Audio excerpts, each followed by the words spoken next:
ఈ రోజు పేషెంట్ కి ఎగ్స్ లైవ్ లో తీయడం అనేది చూపిస్తానండి. ఇది మన ఐవీఎఫ్ ల్యాబ్. ఇక్కడ ఎగ్స్ తీయడం జరుగుతుంది. లోపలికి వెళ్ళి చూద్దాం రండి. స్కాన్ ద్వారా మనం ఎగ్స్ తీయడం జరుగుతుందండి. సో మన స్కాన్ ప్రోబ్ కి ఒక చిన్న నీడిల్ గైడ్ ఉంటది. దీంట్లో నుంచి నీడిల్ పాస్ చేస్తాం అనమాట. సో ఎగ్స్ తీసే నీడిల్ ఇది. ఈ నీడిల్ ఈ గైడ్ లోకి పాస్ చేసి మనము దీని ద్వారా ఫాలికల్స్ లో ఉన్న ఫ్లూయిడ్ ని ఆస్పిరేట్ చేస్తాం అనమాట. పెడుతున్నాను, ఒకసారి స్క్రీన్ వైపు చూస్తే మీకు అర్థమవుతుంది. నీడిల్ నేను పాస్ చేస్తున్నాను. ఇలా ఒక్కొక్క ఫాలికల్లో ఉన్న ఫ్లూయిడ్ని మనం బయటికి తీస్తాము.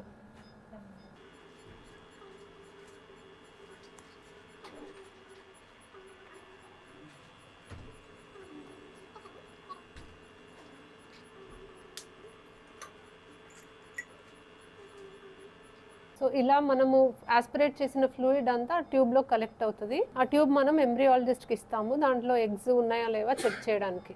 కలెక్ట్ చేసిన ట్యూబ్స్ ఎంబ్రియాలజిస్ట్ లోపలికి తీసుకొస్తారు. అది ఒక డిష్లో వేసి దాంట్లో ఎగ్స్ ఉన్నాయా లేదా మైక్రోస్కోప్ కింద చెక్ చేస్తారండి.